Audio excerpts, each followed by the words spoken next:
മാസപ്പടി വിവാദം അന്വേഷിക്കുന്ന സീരിയസ് ഫ്രോഡ് ഇൻവെസ്റ്റിഗേഷൻ ഓഫീസ് ഉദ്യോഗസ്ഥർ ആലുവയിലെ CMRL ആസ്ഥാനത്ത് റെയ്ഡ് നടത്തി.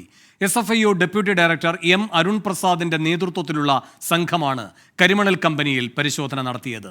CMRLും മുഖ്യമന്ത്രിയുടെ മകൾ വീണ വിജയന്റെ എക്സാലോജിക് കമ്പനിയും തമ്മിലുള്ള ഇടപാടാണ് SFIO അന്വേഷിക്കുന്നത്.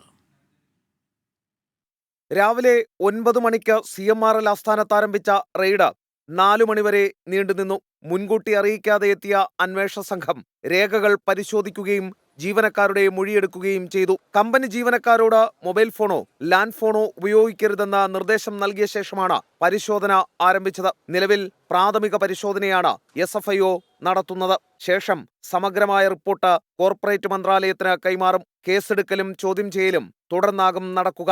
എക്സാലോജിക്കിനെതിരായ SFIO അന്വേഷണ പരിധിയിൽ പൊതുമേഖലാ സ്ഥാപനമായ KSADCയും ഉൾപ്പെടും.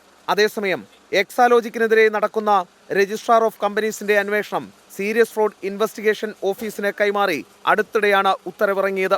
6 അംഗ സംഘത്തെയായിരുന്നു അന്വേഷണത്തിന് നിയോഗിച്ചത്. 8 മാസത്തിനകം അന്വേഷണം പൂർത്തിയാക്കണമെന്നായിരുന്നു ഉത്തരവിലെ നിർദ്ദേശം. ശ്രീകാന്ത്, 24, കൊച്ചി.